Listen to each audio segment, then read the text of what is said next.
Yep.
Good afternoon.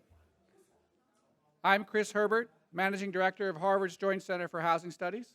It's my pleasure to welcome those gathered here today with us at the Newseum in Washington, D.C., as well as those of you watching live on the web for the release of our latest report, America's Rental Housing, Expanding Options for Diverse and Growing Demand.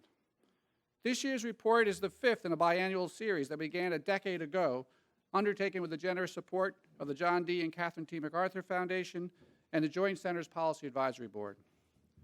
The purpose of the report is twofold. First, to provide a comprehensive, fact-based overview of the state of rental housing markets, to serve as a reference guide for those looking to understand and to document market conditions in this important sector of the housing market and the economy. Second, the report aims to raise awareness and spur public debate about the challenges we face as a nation in meeting the need for good quality, affordable rental housing for an increasingly diverse cross-section of the country. Today's gathering is intended to highlight both dimensions of the report. In a few minutes, my colleague John Spader, who managed the development of the report, will present an overview of this year's key findings, highlighting the critical aspects of current market conditions.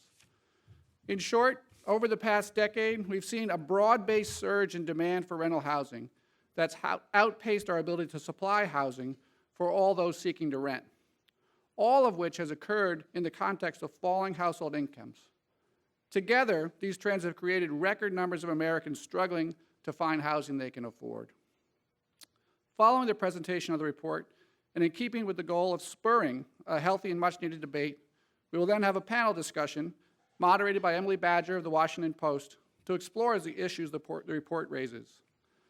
Emily will introduce our panelists, but let me just say that we're very thankful to both Emily and the experts who have joined us here today to share their experience and their perspectives.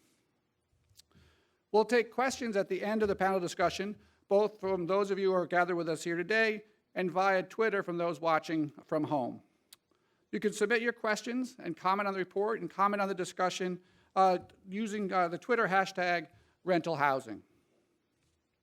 Before returning to the report and the panel, though, I'd like to offer a few words of thanks.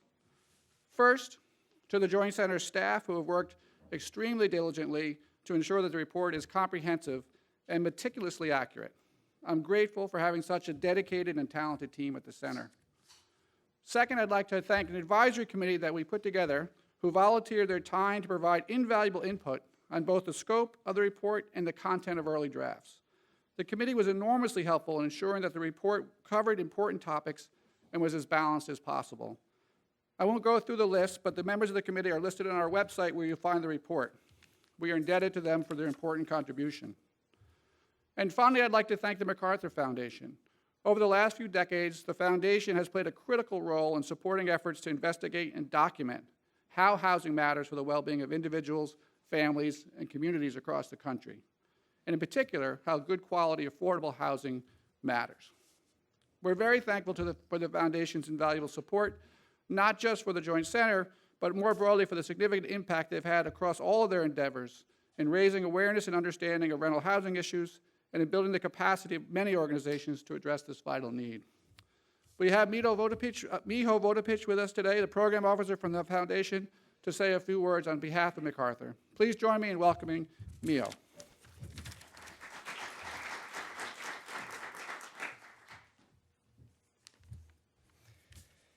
Good morning. My name is Mia Vodopich, a program officer with the John T. and Catherine T. MacArthur Foundation. And I'm excited to be here to help launch the latest seminal report on the state of America's rental housing.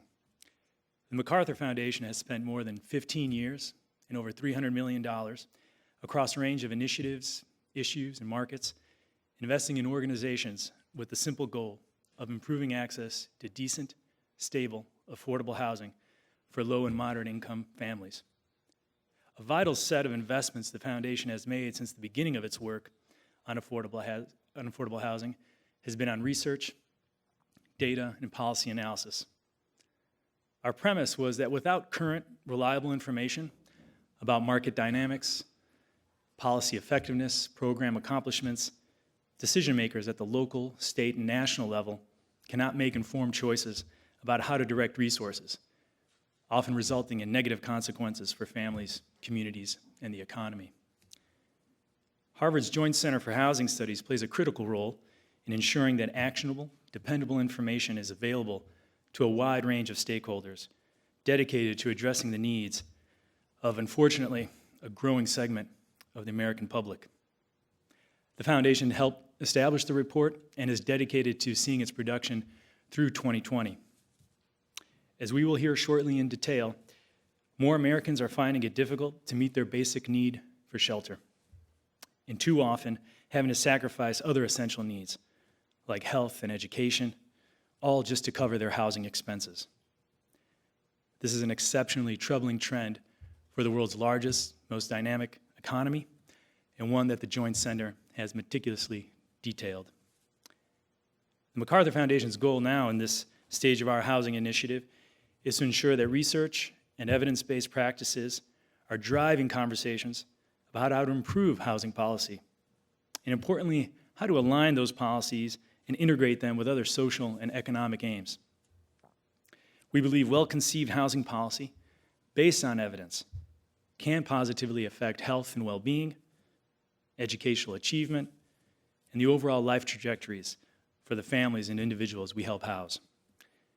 Through support of convenings, conferences, communities of practice, and other communication activities, we hope to lift up best practices and importantly connect disparate conversations among researchers, practitioners, and policymakers. We aim and hope to engage with those working in other policy domains in order to help broaden the coalition of those who value and champion stable, quality, affordable housing. Now, we enter this work with a desire to create a more balanced housing policy, trying to highlight the importance of both rental housing as well as home ownership. We are proud to have played our part in elevating the critical role rental housing plays for families, communities, local economies, and our society. For many years, the MacArthur Foundation has invested both in preserving affordable rental housing in areas of opportunity, but also in communities where investment is sorely needed. The analysis and data in the report we'll hear about today confirms that the lack of affordable housing is truly a national problem. Now more than ever, with this new attention to rental affordability, that attention coupled with rigorous analysis and good data, we believe can lead to a new generation of housing policy, one that addresses the challenges faced by over 20 million Americans who are housing cost burdened in this country. The Joint Center has produced yet another informative, insightful report on the status of rental housing and of renters in the United States.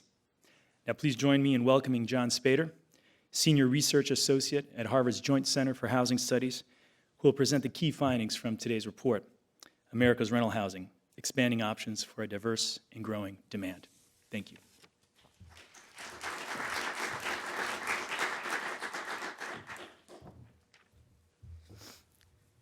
Thank you, Mio, for that introduction.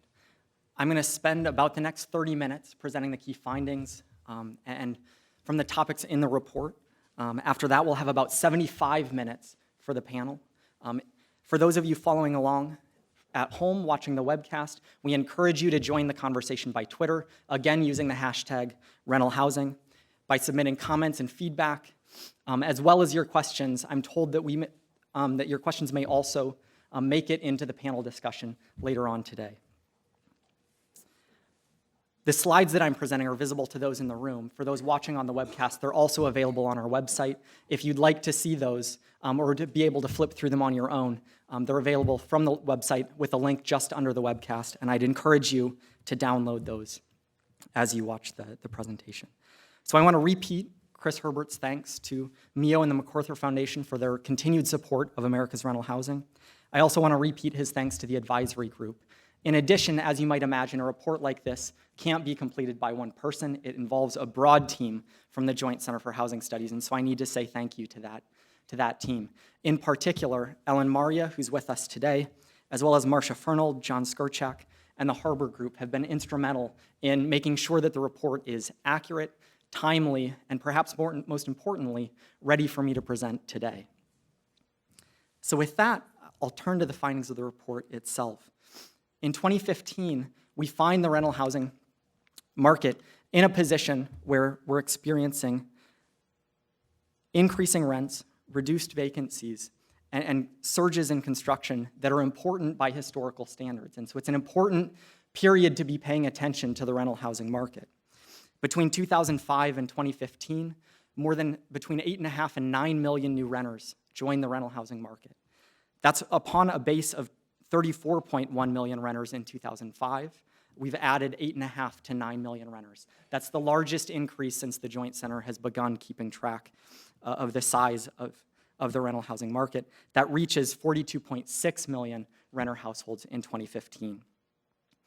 That increase has been accompanied by dramatic reductions in the vacancy rate from a high of 10.6% in 2009 to 7.1% today. For a national vacancy rate to reach 7.1% today, that's the lowest rate in more than 30 years. Rents have been rising along with the reductions in vacancy. We saw a 3.5% real increase in rents in 2015. That's nearly the largest increase since the 1980s.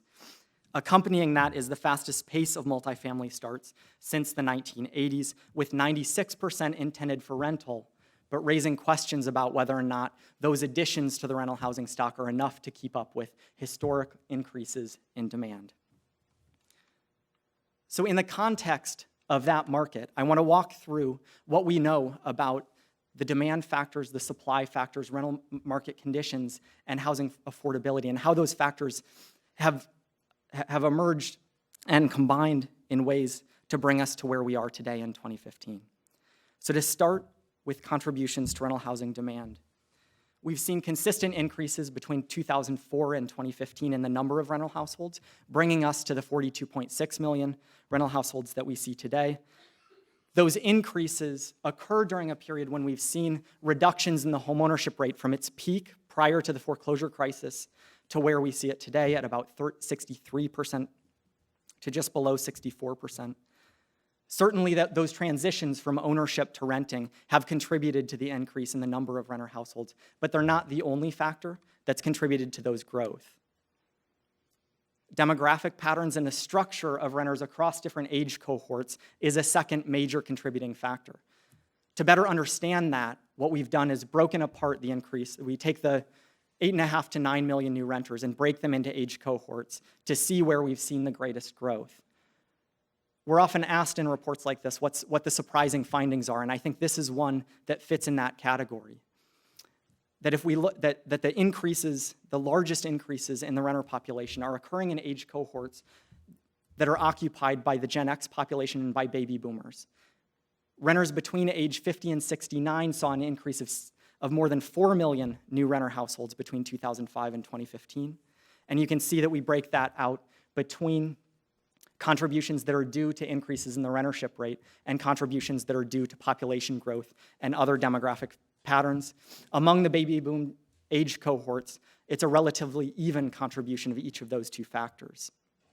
If we instead look at the age cohort between 30 and 49, we see an additional 3.1 million renters being added to the rental housing demand. That's because of the smaller size of the Gen X generation. That increase is entirely attributable to increases in the rentership rate, both through transitions from ownership to renting as a result of the foreclosure crisis and through delayed home ownership among that group. The last finding that deserves being highlighted from this exhibit is that the millennial generation has only increased the number of renters younger than age 30 by less than 1 million households. If we combine that with increasing rents and reduced vacancy rates, the conclusion we're left with is that there's pent-up demand among that generation. When we see slower household formation, it suggests that the millennial generation is waiting to come into the rental population as they age into older age cohorts. One way to examine that is to simply project forward from the demographics that we have today, holding the homeownership rate constant. When we do that, it suggests that we'll add 4.4 million new renter households by 2025, so over the next 10 years. That number will obviously increase if the homeownership rate continues to decline and decrease if the homeownership rate begins to recover, but it gives us a basis for understanding the size of rental housing growth moving forward.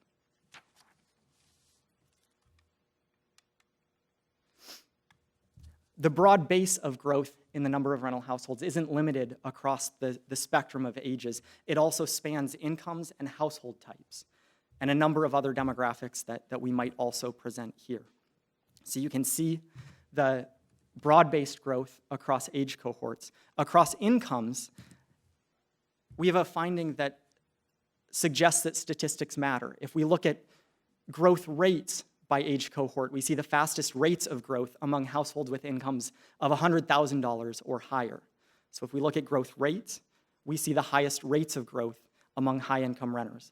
We also see those renters occupying a larger share of the rental housing population, but focusing on those may mask that the majority of new renters are being added among lower incomes.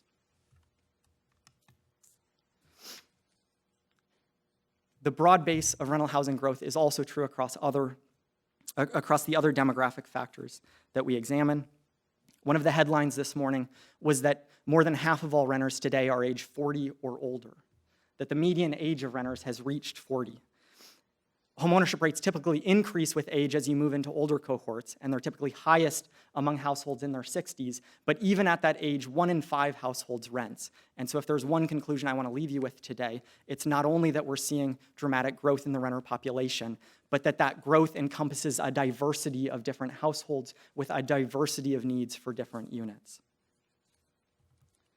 So a critical question looking forward, when we see the growth in demand, the question is, how has the supply of rental housing responded, and how many new units and what types of units will be added looking forward? So I want to start just with a basic description of the rental housing stock because it provides a foundation for the evolution of the stock that I'll discuss in a moment. A first finding from our analysis of the stock is just to highlight that the rental housing stock includes a greater diversity of building types than we see among owners. Properties that are occupied by homeowners are disproportionately single-family homes. That's perhaps not surprising. It's also true that the rental housing stock is much more diverse than the homeowner stock. In 2014, 35% of rental units were single-family units. Another 19% were in 2 to 4 unit buildings.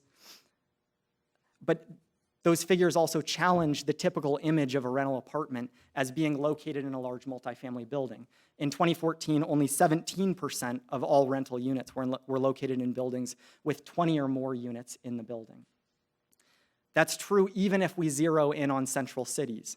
In census-defined central cities, more than 1 in 4 rental units is a single-family home. Almost another 1 in 4 units is a unit in a 2 to 4 unit building. And so from that base, we can look at the evolution of the housing stock. This is a difficult question to answer with the data that's available, and so what we do is we start with the 2003 American Housing Survey that gives us a representative snapshot of the housing stock in 2003. We then track it forward, we track those same units forward over a decade to the most recent American Housing Survey in 2013 and see how those units have changed, how many units have been newly added to the rental housing stock, and how many we've lost along the way. During the first half of that decade, 10-year conversions provided a primary source of new supply into the rental housing market. Primarily, those are single-family units, and during the period of the foreclosure crisis, many of those represent transitions from previously owner-occupied units into the rental housing stock. In more recent years, we've seen new construction also adding to the supply. The second finding that comes from the data that I'm presenting in this slide is to highlight that 10-year conversions and new construction don't add evenly across different affordability levels, but rather primarily add units with rents above $800 after adjusting for inflation across those 2 years. Instead, it's the filtering down of units from higher rents to lower rents that are the primary source of new supply for of units that are affordable at rents below $400 or below $800. Lower cost units are also exit the rental housing stock at increasing frequency, and they also have greater incidence of inadequacy issues. So using the HUD-defined measures of inadequacy, which captures things like the lack of a complete bathroom, lack of electricity, other major structural features, 9% of all rental housing units in the United States didn't meet HUD's standard for being moderately adequate, and 3% were severely adequate by that definition. We also see challenges in ensuring that a sufficient number of accessible units exist to meet the needs of households with disabilities. The most recent figure that we have is from 2011, which suggests that 7 million renter households include at least one member with a disability. That includes 4.3 million renter households with serious difficulty walking or climbing stairs, yet less than 1% of all rental units have 5 basic universal design features. Those include things like no-step entry, single-floor living, and other conditions that aren't sufficient to ensure that the unit will meet the needs of a disabled adult, but rather they're minimum standards. And so there are clear challenges moving forward in addressing the accessibility of units and other dimensions related to different segments of the rental population. So the confluence of those two factors, seeing record-breaking growth in demand along with the supply response, leads us to where we are, which is a historically tight rental market. We track 2 measures of rents. This is going to happen a couple of times. I'm using the left hand on this one, so bear with me on the slides. We track 2 measures of rents to measure the real increase in rents over time. The CPIU measure of rents tracks rent increases among the full rental housing stock. We saw a 3.5 percentage point increase in rents during a period when inflation went back to 0 using that measure. We also track rents of professionally managed apartments, which tend to be more responsive to market conditions over shorter terms. Using that measure, we saw a 5.6 percentage point increase in rents among professionally managed apartments, with both of those rent indexes trending upward. We also see consistent reductions in vacancies. I mentioned that among all rental housing units across the United States, we saw vacancy rates decrease from 10.6% in 2009 to 7.1% today. We also can look at that at a more granular geographic level for individual cities using the measure for professionally managed apartments. When we do that, you see consistent and relatively sizable reductions in vacancy rates in those units. Multifamily starts and completions have come along. In response to that record increase in demand, over the last 5 years, we've seen consistent ramping up of new constructions.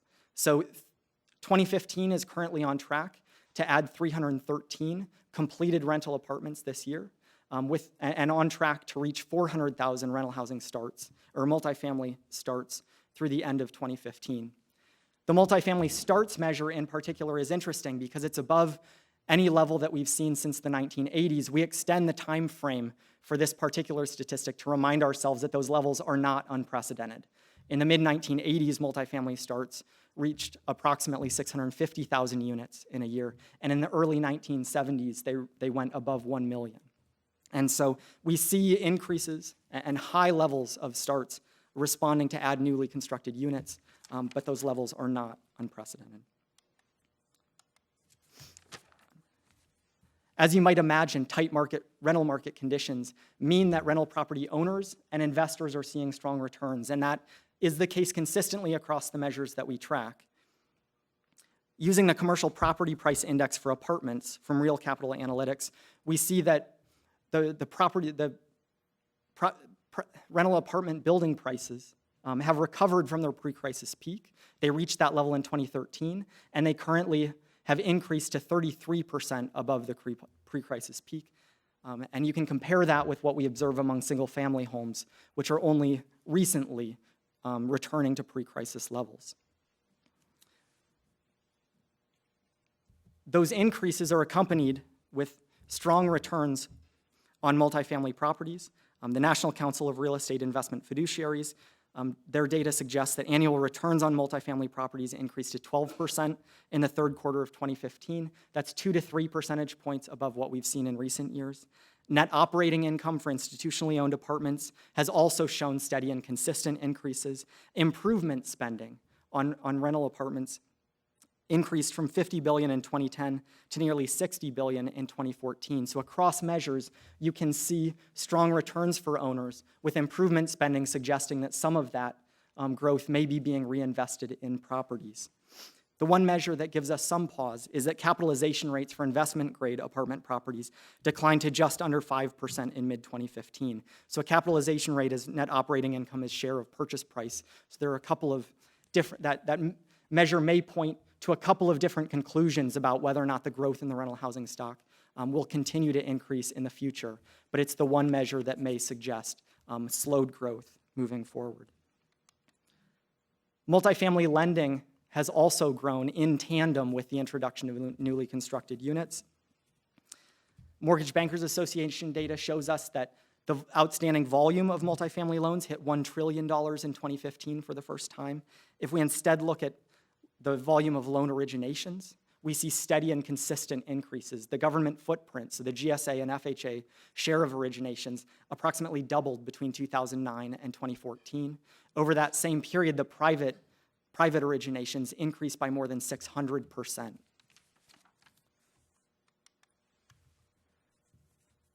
So those market conditions raise concerns. In the current moment, what we see is a strong market response to a dramatic increase in demand. But the question moving forward is whether or not that market response will continue, and whether or not the increase in supply will both be sufficient to keep up with demand and to produce the variety of units that match the needs of individual renter households. At the current moment, the affordability metrics show us the consequences of tight rental markets for individual households' incomes. The median amount spent on housing costs in 2014 was $934 in 2014. That's a 7% increase after adjusting for inflation since 2001. Our cost burden measures instead measure total housing costs, so rents including utilities, relative to a household's total income. What we saw in 2014 is that the number of renter households spending more than 30% of their income, what I'll call cost burdened towards housing costs, reached 21.3 million cost burdened renter households. That's an increase from 14.8 million households in 2001. We can also look at households spending more than half, more than 50% of their income on housing costs. And in 2014, that figure reached 11.4 million households, up from 7.5 million households in 2001. It's worth noting that both of those figures are all-time highs. The cost burden share in 2014, so the percent of all renter households in 2014 that were cost burdened, is 49.3%.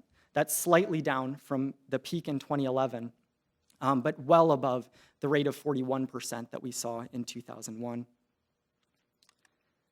And I think a useful breakdown, a useful intuition for that, for the households most likely to be cost burdened, comes when we break cost burdens apart by income category.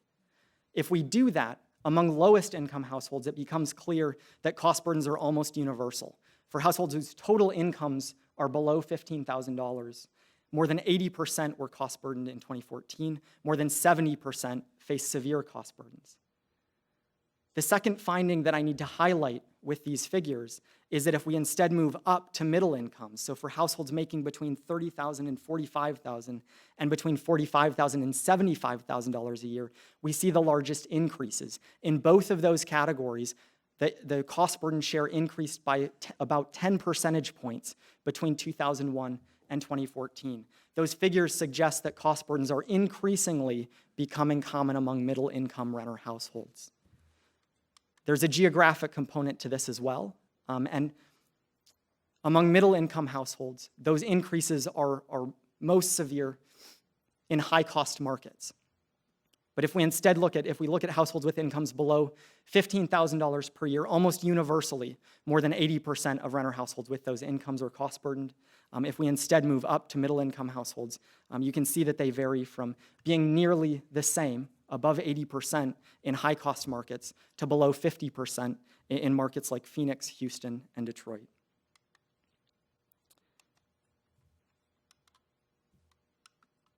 The consequences.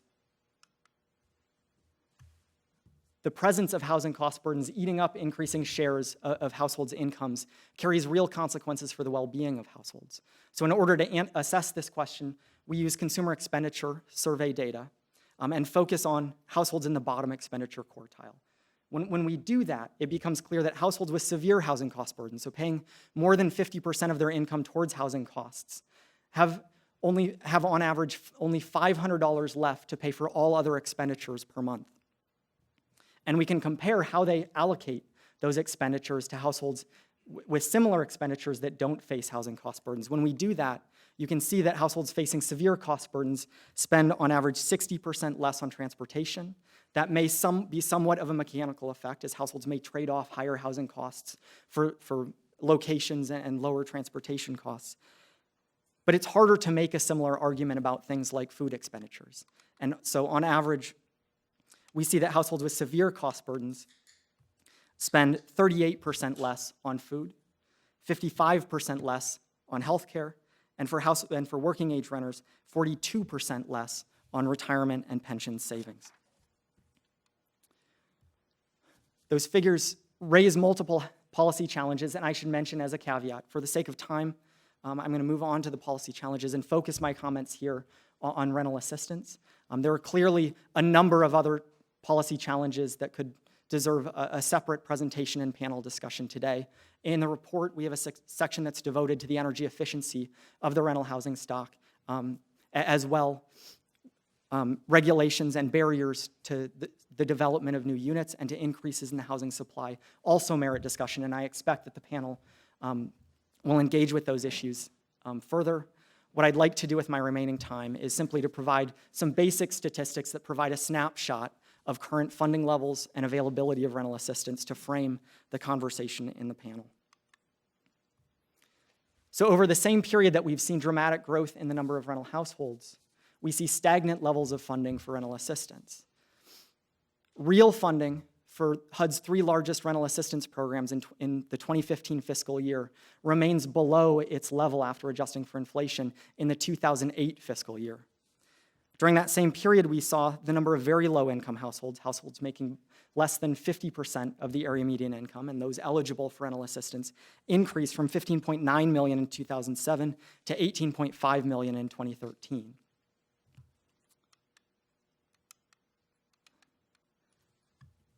A second trend that accompanies changes in rental assistance during that period is a shift towards housing vouchers and LIHTC units as the primary sources of rental assistance, or touching the largest number of rental units. And these are not, I should say that these are the four largest programs, and they are not mutually exclusive. So LIHTC units frequently include occupants that are relying on other forms of assistance. But they give some shape to how rental assistance has changed during this period. You can see steady and incremental, consistent decreases in the number of public housing units and project-based rental assistance units during a period when we've seen consistent increases in housing choice in the availability of housing choice vouchers, along with the steady introduction of LIHTC units, as the low-income housing tax credit has supported the introduction of new units over time. What I want to leave you with is a snapshot of households that are occupying rental assistance units using the most recent data that we have. 89% of units receiving rental assistance are occupied by adults who are elderly, have disabilities, or care for children.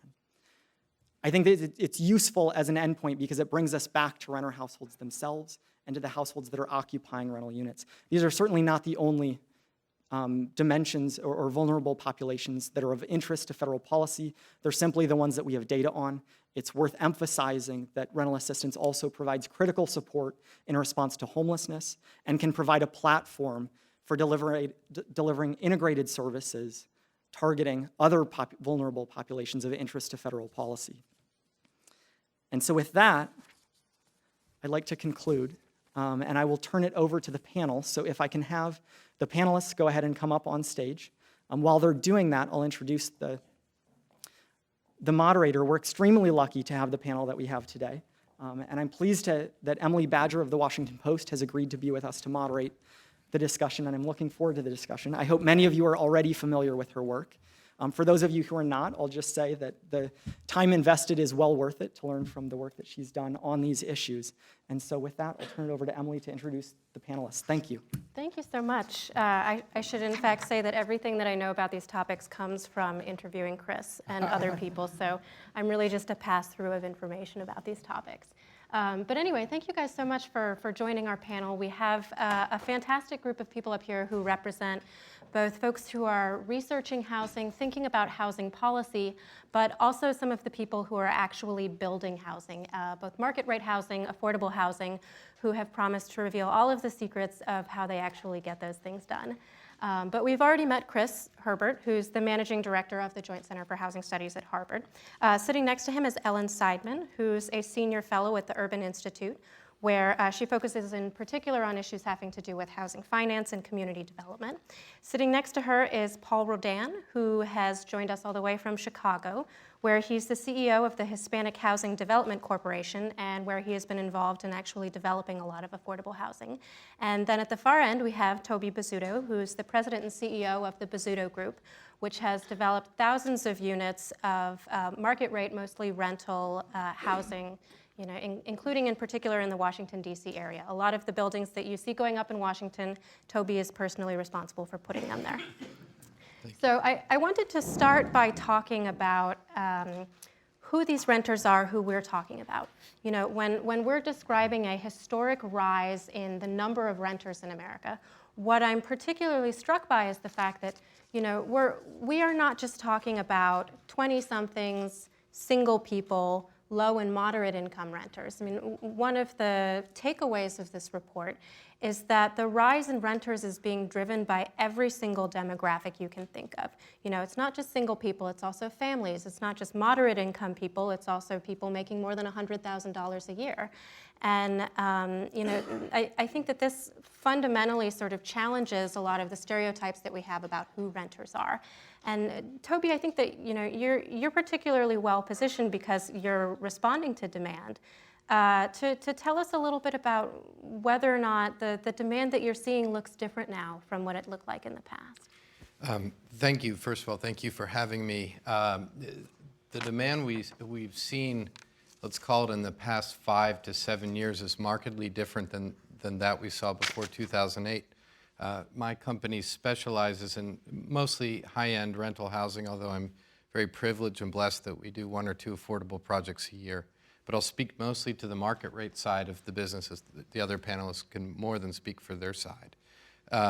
What we've seen is, if you look at these demographic charts, you have a huge millennial boom, you have a baby boom on the other side as a bookend, and in between Gen X and Gen Y.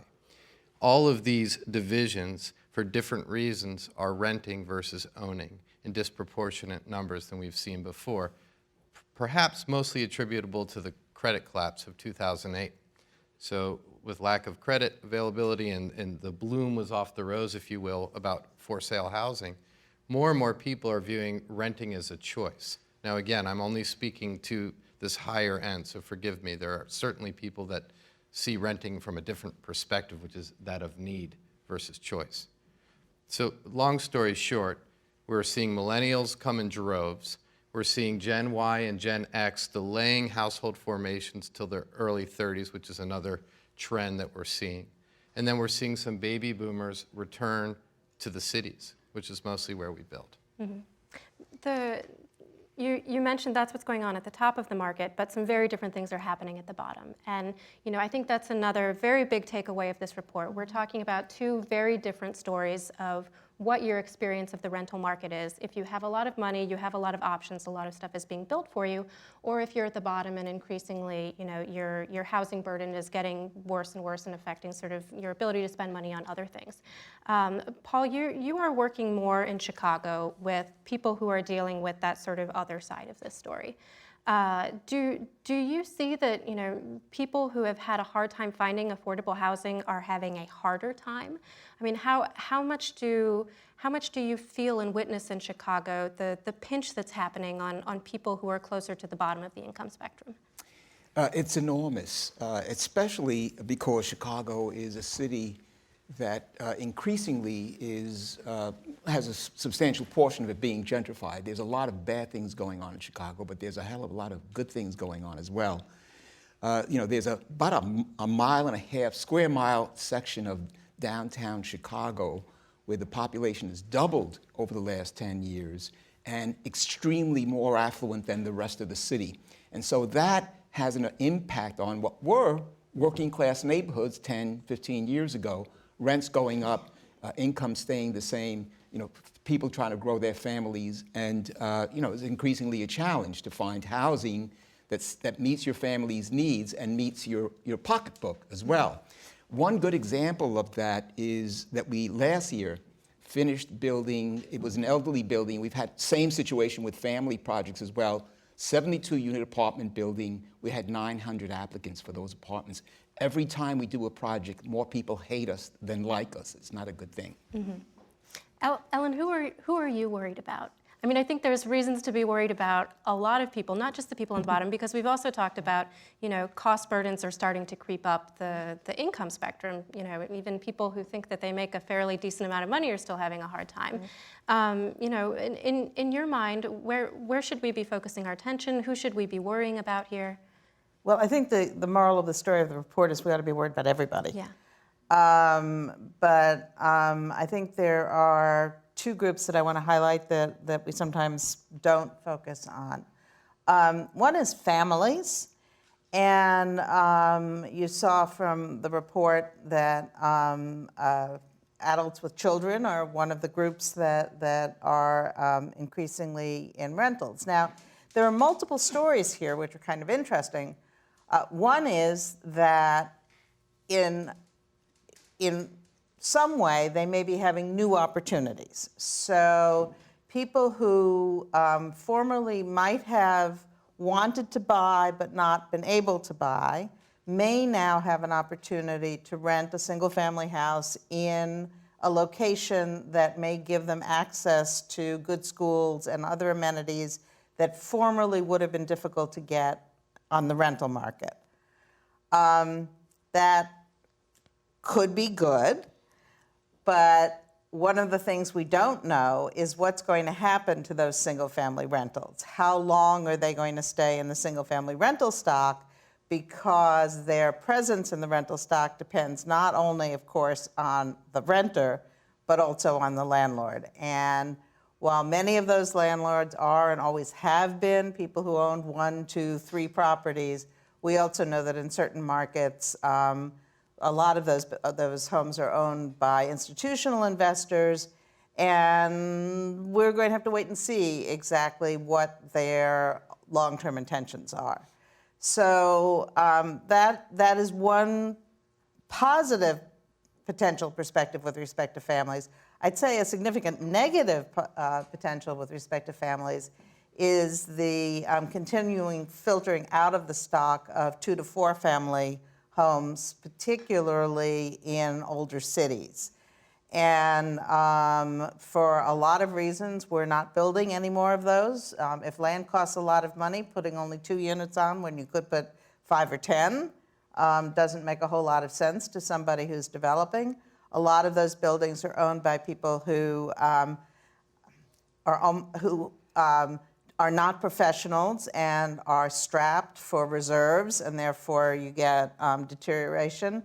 And yet, one of the statistics in the report is in central cities, 50% of the affordable stock is in 1 to 4s.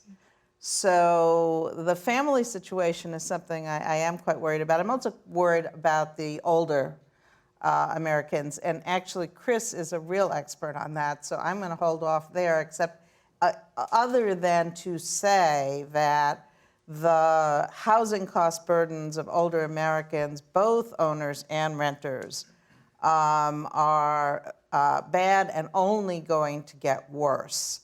And we're just not thinking about how to respond to those. And even older Americans who are living in places where they're not housing cost burdens may well be living in the wrong kind of housing that's actually detrimental to their health. Chris, so Ellen brought up single-family homes, which I think touches on another stereotype that we have about the rental market. Not only do we think it's young single people, for the most part, living in it, but we primarily associate the rental market with apartment buildings in the city. And I think this, this growing diversity of who wants to rent raises the issue that, we're going to need to start talking about different kinds of housing in the supply. And I wonder if you could tell us a little bit about what that should look like, how that should change, what it means when we're not just talking about needing 1-bedrooms and in particular locations. Yeah, I think the fact that we're having renters across the age spectrum, families and older households, really reflects the fact that we tend to think about not just apartments, but apartments in the city.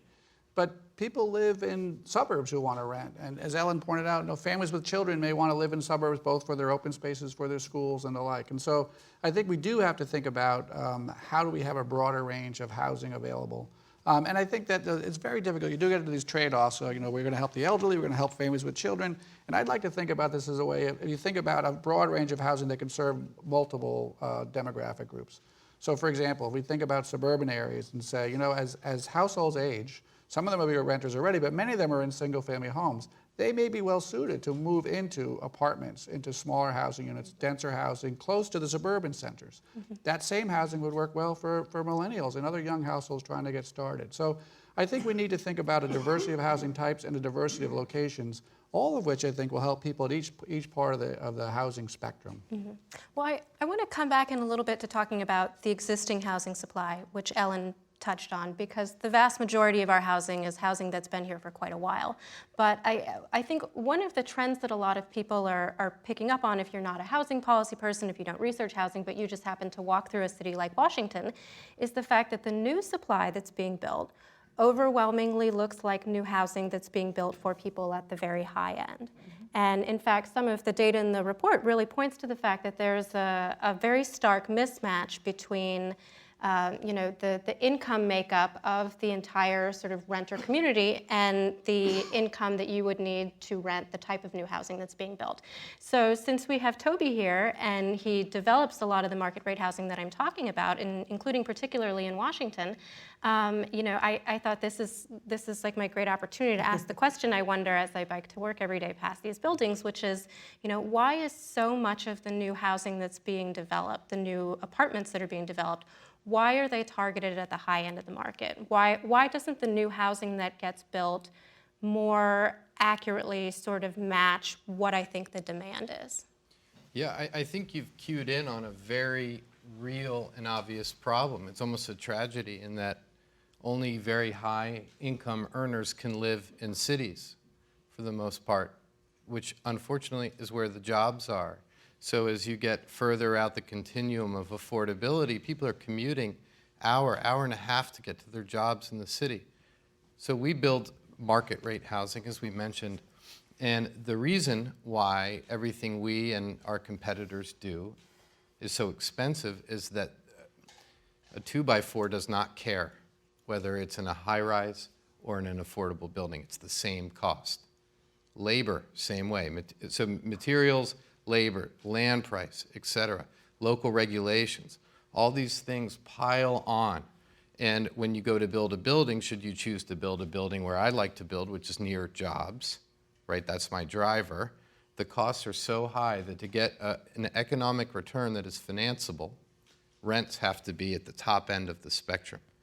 And unfortunately, the more people that do this, and we've seen a rush of capital into cities like D.C., Boston, San Francisco, et cetera, Chicago, rents go higher and higher because the returns investors are willing to accept get lower and lower. So what's happening is land prices are up. Rents have been relatively flat, but now they're being pushed back up. So bottom line, the costs to do housing today are prohibitive to build affordable housing without significant government influence. And you'll hear from the experts here that there's a paucity of funds available to get the affordable housing needed in the country. Well, so I want to drill down a little bit of what some of those drivers are that I think are invisible to people. Because most of us are thinking, well, there's the cost of labor, there's the cost of materials, and there's the cost of the land.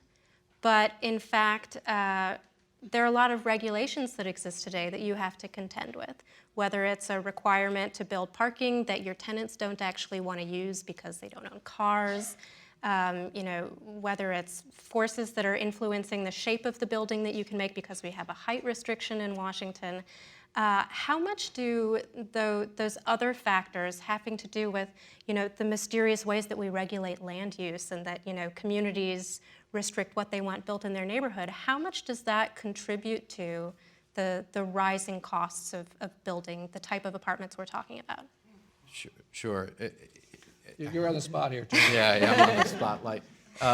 It influences it tremendously. If I was a cynical person, which I'm not, I would sit here and could pick apart each particular regulation or jurisdiction, but I don't see the world like that. I see it as this is just part of what we do. It's part of building housing. Unfortunately, when a developer takes a tax break or gets a zoning variance and it comes with local politics play into it, other layers of things are put on. So for example, if I was to take a tax break, I might be mandated to use woman-owned businesses, minority-owned businesses. All of these things are great things in their own right. And I don't mind all of these things even in aggregate, but the net effect is it's increased the cost of building our projects. So interestingly, as community citizens, we're trying our best to solve social issues and increase the affordable housing stock, but all of these things added in aggregate actually create a problem, a deeper problem. If I may add one more point, we own a construction company, and I asked, in preparation for this panel, I asked my guys, how much have we seen construction pricing going up, and we can talk about that later, but they said, interestingly, affordable housing projects are more expensive to build for the same thing, the same unit in an affordable housing project. And I asked why. And labor is so constrained that subcontractors are choosing to take the path of least resistance, the place with the least regulations, the most expedient way to make an income versus working with wage scales at affordable housing projects or regulations. So unfortunately, it's all in this soup of what makes our business very difficult to provide affordable housing realistically. Can I ask Toby a question? Yeah, please. So, Toby, one thing we hear about is the fact that it takes so long to get entitlements, and that time is money. And so I'm just curious, when you have your eye on a place you want to put in an apartment, how long does it take you from the time you start that process until you get the green light to actually get those workers on the site? Usually 2 years, and in some cases in D.C. it can be, we worked on a project on Wisconsin Avenue in Northwest D.C. that a previous developer worked on for 10 years. Wow. And has that changed over time? Or It's become harder, although we see that as a competitive advantage. We like the fact that the barriers of entry are difficult in a for-profit business that we don't mind. As economists, I'll tell you that's a problem, to have those barriers to entry. Yeah, well, if you turn the model onto how do we get affordable housing built, so you're not just solving for your own personal profit-driven reasons, but more social reasons, it's tremendously difficult. We've partnered with some of the people in this audience to provide very well-needed affordable housing, and the jurisdictional processes have been so long that the cost to do so is just extraordinary, and it becomes a huge burden on a developer and candidly on the nonprofit we've partnered with. Chris, I want to turn the same question on you, since you don't have the same limitations that Toby has of wanting to play nice with regulators and neighbors and communities that you want to go into. Because this is a particular policy problem that you hone in on in the paper itself. That regulation has made it very difficult for us to build these things. And in a sense, I think oftentimes we want to blame developers and say developers are just building what they want to build because they're greedy and they're trying to make as much profit as possible. And we're not, in a sense, sort of turning the spotlight on ourselves and being honest with ourselves about how we have made the landscape very difficult. Mm-hmm. How much of a problem do you think it is? And would you like to also be critical of NIMBYs? So is this an opportunity to not be a nice guy? Is that what you're saying? I think it is a big issue, and I will say that it's hard to quantify. But I think that all signs, conversations with Toby, when he's saying it takes 2 years. And so from 2 years, you have to have land tied up. You have to have paying architects. You're paying other folks, and so that's a lot of time that you're going to be having costs out there that you have to finance. I think it does come down in part to the kind of land use system we have in this country, where you have small jurisdictions usually who are responsible for what gets built where they are. And they have a lot of incentives to say, let's keep out that more affordable housing because the tax revenue it's going to produce, property taxes, isn't going to pay for the schools and other services. So, I think it does elevate in some ways up to the state level then, too, to think about ways in which we can bear that burden more fairly. Mm-hmm. Another thing I think it's striking is, I was asked a question of, I go back in time, we talk about the fact that in 1960, the levels of cost burden is about half they were now, and they've been marching up over time. And why is that? And I think part of it is that with every building cycle, I think what we see is that there's another wave of jurisdictions who see high levels of building and put the clamps on how hard it is to build. So I think that if we look at New Hampshire as an example, we're looking at building statistics in New Hampshire. John showed that chart. We showed the number of multifamily starts in the 80s was way much higher than it has been over the last decade. Over the last 10 years, we've seen rental housing demand go up significantly. If you look at New Hampshire, you're not seeing that building response. So I was asking a builder in New Hampshire, I said, why is that? He said, well, back in the 80s, all these jurisdictions in New Hampshire didn't really have those kind of land use controls. Development came in, boom, they've all put land use controls in much more restrictively. They didn't have that increase in demand. Now that increase in demand is hitting this much more restrictive building environment. And so each time we go through a building cycle, I think that ability to respond is much higher. And it goes back to, as you said, NIMBYism. I think part of it is that people don't want to see change, period. We're seeing that in cities now. That places like New York and Boston are trying to upzone, trying to respond to this by saying we need to add housing. And we think of NIMBYism as a suburban phenomena. But you ask anybody in parts of Brooklyn and other places in New York, where they're seeing they want the density to go way up, and those communities are also reacting to it. So it's an aversion to change. It's an aversion to all the costs that come with that. And I think we have to find a way more broadly to share those costs and empower that kind of development. Mm-hmm. Paul, I want to bring you into this conversation a little bit because, on the one hand, we're talking about how it's become harder, more expensive, more time-consuming to build market-rate housing. But, oh, by the way, it's also become harder and more complicated and more expensive to build affordable housing also, because we don't have the public support for it that we used to. If you're building it, you're constructing some kind of elaborate puzzle with lots of different tax credits and different subsidy streams. In your experience, because you've been doing this for a very long time in Chicago, how hard is it now for you to get a project off the ground, and what is involved sort of from day one to actually having people be able to move in? For us, we were talking earlier, for us, it's getting harder. Of course, it's getting harder for everybody in the country. For us, the gestation period for a project is about 3 years before we start to build it. It takes another year to build, so 4 years before anybody moves in. Increasingly, the challenge is that the low-income housing tax credit, which is a primary source of capital to put up an apartment building, doesn't do it alone. You need other sources to sort of supplement that. Home used to be one of those sources. It's virtually disappeared. We have housing trust funds around the country that also help with that. In Chicago, or I should say in Illinois, that's also gone for us because we have a really profound economic problem. But the real challenge is in costs. It was funny, as you were talking, I was thinking about a story. There was a guy named Willie Sutton who was a bank robber in the 60s and 70s. He's very successful for about 10 years. They finally caught the guy. And they asked him, why do you rob banks? And he said, well, that's because that's where the money is.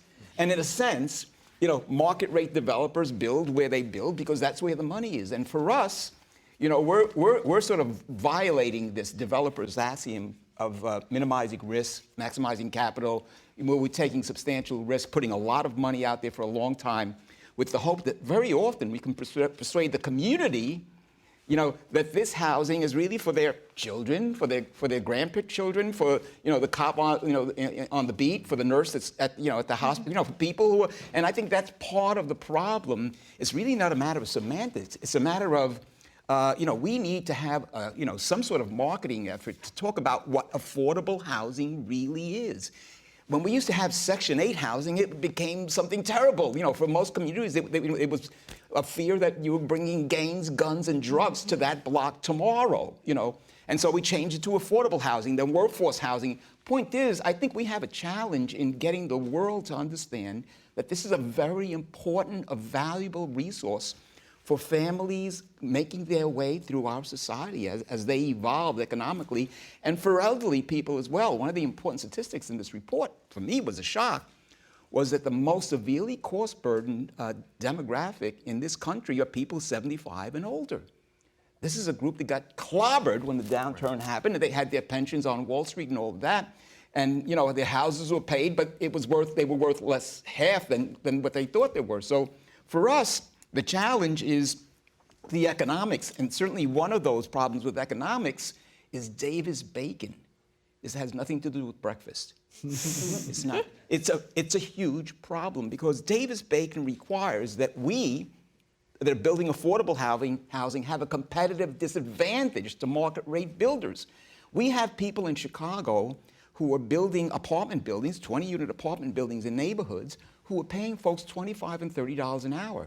Davis-Bacon requires that we pay a common laborer about $55, another $12 for fringe benefits, and the fact is that the cost of an apartment building, about 72% of it is in construction, and of that number, probably 50, 60% are in labor, and so that's an enormous component. I think I earlier mentioned that the Secretary of HUD, in a crisis, has the right to waive Davis-Bacon. Well, I think we're in a crisis. Whether that happens or not will depend on, fortitude here in Washington and whether unions have their way. But the point is that I think this could be a way of finding literally billions of dollars a year by allowing affordable housing developments to have market rate compensation for those who are building the projects.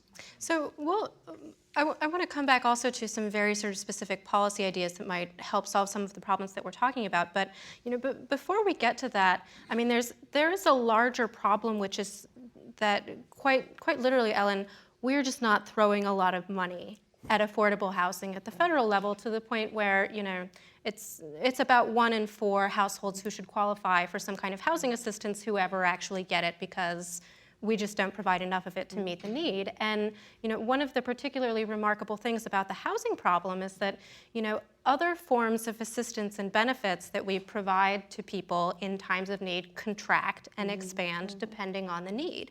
When more people need food stamps, we create more money for more people to have food stamps. When we need to extend unemployment, we've done that. Housing is not an example of something that of a sector that responds in any way in Washington to growing need. Why is that? I mean, I'm not asking you that because I think it's your fault that Washington, Washington didn't realize, oh boy, a lot more people are struggling thanks to the recession. But if we recognize that that other kinds of benefits need to respond to times of growing need, why doesn't that happen with housing? Well, an interesting thing is that actually in Washington, we do. It's just that we do it in the wrong place. So the mortgage interest deduction, for example, expands. The benefit of not having to declare capital gains when you sell your house expands. What we've got is a system where the housing benefits that run in favor of home ownership for people who are of relatively high net worth behave as an entitlement and expand as the need, I guess, with air quotes, expands.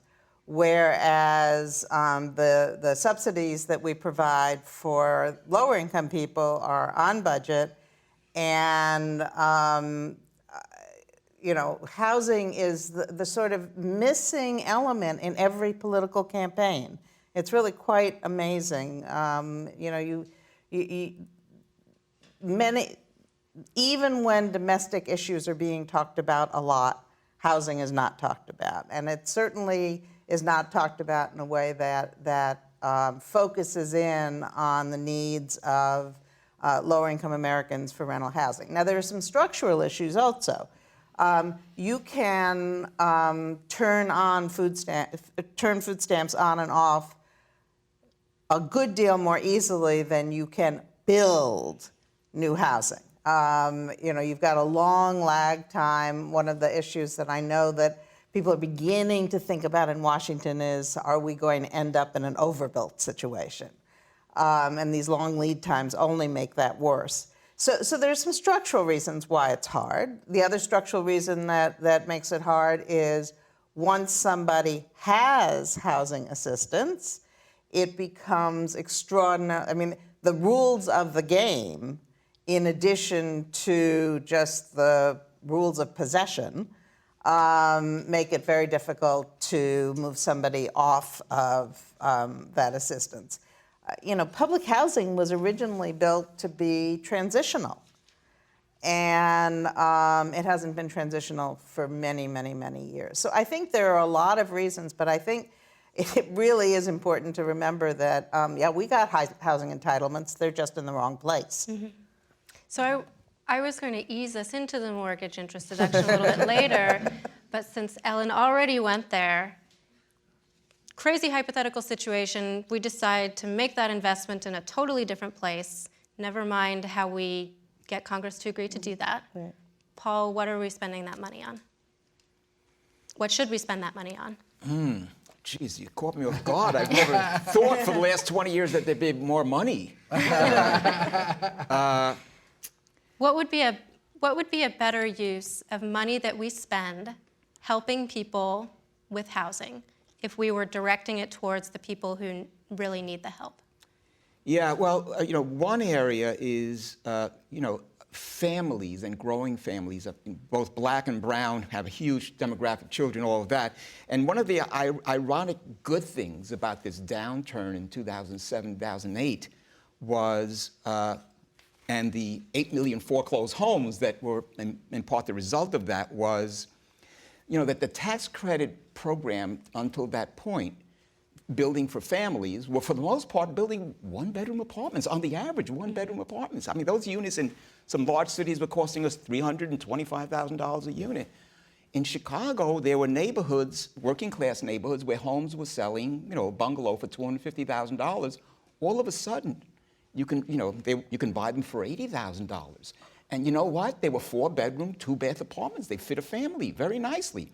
And so all of this came on a market in a way where, you can go out, acquire it, assemble it, and what we were involved in a number of foreclosure programs, we still are actually. We haven't sold any of those homes. We've been renting them out, waiting for the world to come back, for the country and for these families to sort of wind up selling those houses back. So that's one area that's very, very important. The other area is sort of obvious. It's the older baby boom demographic, but those people that got clobbered, as we were talking before earlier, in both the stock market and in their environment with their homes, who found themselves, without very much capital left in their twilight years, trying to find a way to live in a place where, they can live with dignity and grace and, not have to worry about what they're going to eat next. Mm-hmm. So that's a very important place to put it. I think the voucher program is a very important one if it's run well and there's an element of placing people in the right places. And by the way, that includes working class neighborhoods, not only these so-called areas of opportunity. I'm really concerned about that concept. I won't go there, but we've developed 54 projects in the time I've been at this organization. 40 of those were developments that were built in neighborhoods which today wouldn't be considered areas of opportunity, but which have thrived as those neighborhoods have come back. About 72, 74% of our people are working people. So we have to watch that concept. Toby, so you are thinking about this demographic also because you do some affordable projects, Yes. and you also think about inclusionary zoning. While I'm doling out this mortgage money, do you need some of it? What would you? How do you think that we may be able to sort of restructure the way we make investments in housing as a public in order to help out the people who are having a very different story at the bottom of the market from a lot of the people you're building for? Well, as you heard from Paul, in a wonderful Brooklyn accent, I might add, albeit Chicago-based, right? Exactly. There are many arrows that you could throw at this thing to fix problems, and I'm sure if you asked all of us, we'd give you different answers. But I'll give you a more macro answer, which is that when a group like mine or other affordable housing developers go to develop a project, the costs are so expensive that the subsidies we need are increasingly larger. And we're confronted with two negative things. One, there's a larger demand than we could ever serve with the limited funds that are available.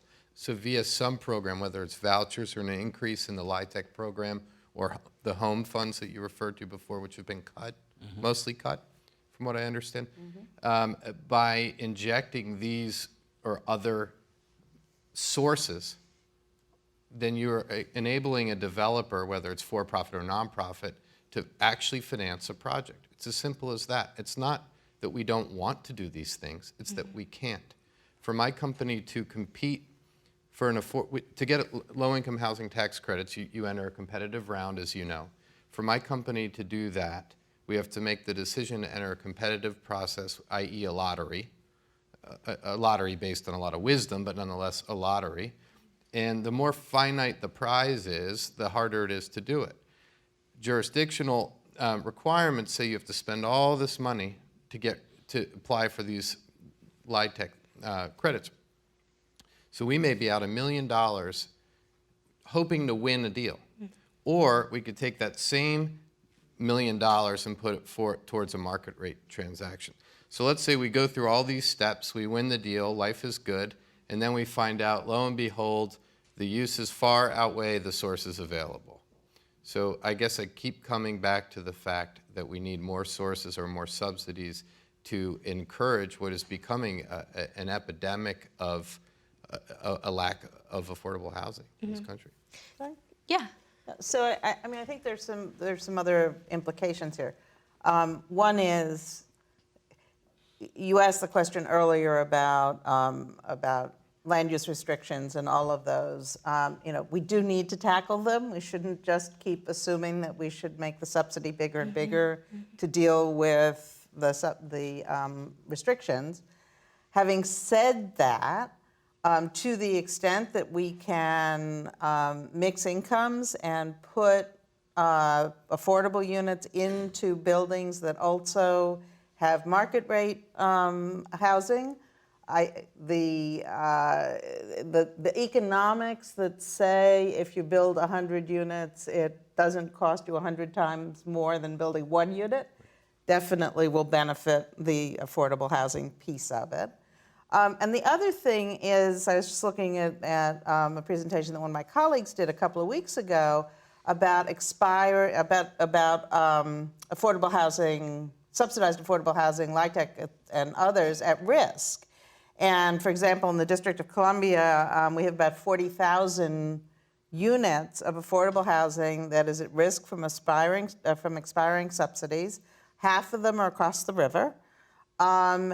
Now, some of those will stay in the affordable pool because the market demand is not caught up to them yet, but a lot of them, even across the river, will be subject to pressures to turn them into market rate housing. Maintaining them as affordable housing is cheaper than building new. And we really do have to focus on retention of the existing stock as well as the new stock. And my point about 2 to 4s earlier comes into that. There's a sort of off-ramp piece here for the seniors that's also really important, the question of building accessory apartments and other things that build on the existing stock and don't necessarily require construction from scratch. A couple of observations. One is on this point, I think, if you think about the tax code as a way to incentivize property owners to invest not only in new housing but existing housing, it can be a very powerful tool. And so if we think about where the low-income housing tax credit came from in the 1986 Tax Act, prior to that, in the 1981 Tax Act, we created very generous, overly generous, but very generous depreciation schedules that led to that big multifamily boom that we had. Now, we were probably not building housing that was economic, but I think it goes to the point, and the tax credit was taken to replace that in part and make it more targeted, but we can have the tax code to incentivize and encourage investment both in new housing and existing housing. Ellen mentioned earlier 2 to 4s, other smaller, older housing. That's so important. And what we find is that those are more likely to fall out of the stock because of the fact that the rents they're generating aren't sufficient to maintain them. So how do we use it? Because they have an important public purpose in providing that infrastructure of affordable rental housing, how can we use the tax code wisely to make that happen? Mm-hmm. The other point I would say is, we talked about the earlier conversation about food stamps and entitlement issues. There was an interesting piece done as part of the Bipartisan Policy Center a few years ago, their housing task force. They said, well, what would it cost if we actually made the housing voucher program an entitlement for people who are extremely low income, so less than 30% of area median income? The analysis that was done made some assumptions about how many people would take it up, and I believe the answer they came to was about $20 billion. Now, that's a big number to some extent, but it's not big relative to the mortgage interest deduction. And I think it means that it's within our capability. So the answer is, people might say, is the reason we don't have it be an entitlement is because it's too expensive. Right. But I don't think it is too expensive if you look particularly at the benefits it has. Raj Chetty's work and Nathan Hendred at Harvard have looked at the impact of people from the MTO, the Move Into Opportunity Experiment, what their impact on their lifetime earnings is of having stable and secure housing. We can debate about place-based or the like, but basically people who get stable and secure housing in places of opportunity make more over their lifetime and pay back in taxes what it costs for that housing. So I think we can be short-sighted in terms of short-term expenses versus long-term gains.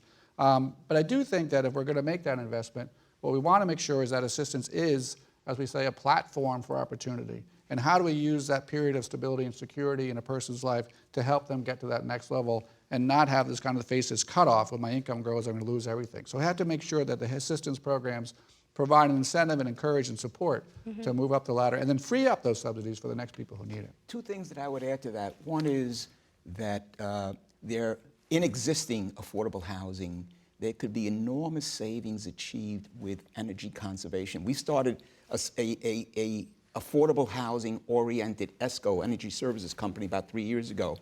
We did about 1,200 of our own units as an experiment, and through using photovoltaic, geothermal, and others, and sealing up a building well, we were able to save 35% of energy costs. 35% over 10, 12 years becomes a lot of money, and you can shorten the 7 or 8 year payback period to about 4 years. That's one way. The other thing is, and I didn't see it mentioned at all in the report, although this is, as I read this report, I got more and more depressed, I got to tell you. It was not a good thing. But there was no mention of manufactured housing. And in places like Germany and in China, there are building systems where they're putting up buildings in months. They're building these floors in factories and then transporting them. So the point is, there are mechanisms to achieve some both energy costs and also some efficiencies in putting up structures that could be very, I think, helpful in putting up apartment buildings, for lower income people. Mm-hmm. For you, Chris, I want to come back to a point that Ellen was making about how the affordable housing is the housing that we've already built. It's not just thinking about how to build new housing, but supply that sometimes has been in existence for 40, 50, 60 years or so. And one of the things that ideally we would like to think happens when Toby builds new market rate luxury housing is that maybe some high income DC professionals who had been living in old housing stock move into Toby's building. The competition and the demand for this old row house that was a group home now opens up. Now perhaps that housing becomes slightly more affordable, and then in a sense there's this filtering effect. But one of the things that is revealed in this report is that the filtering effect is not helping people further down the way that we think it should. Not enough, I think, is the answer. What we find is we looked at filtering does happen. There is absolutely that process at work, and I think that construction is always going to be expensive. Absent subsidies, when we build housing, new housing is going to be at the upper end of the distribution.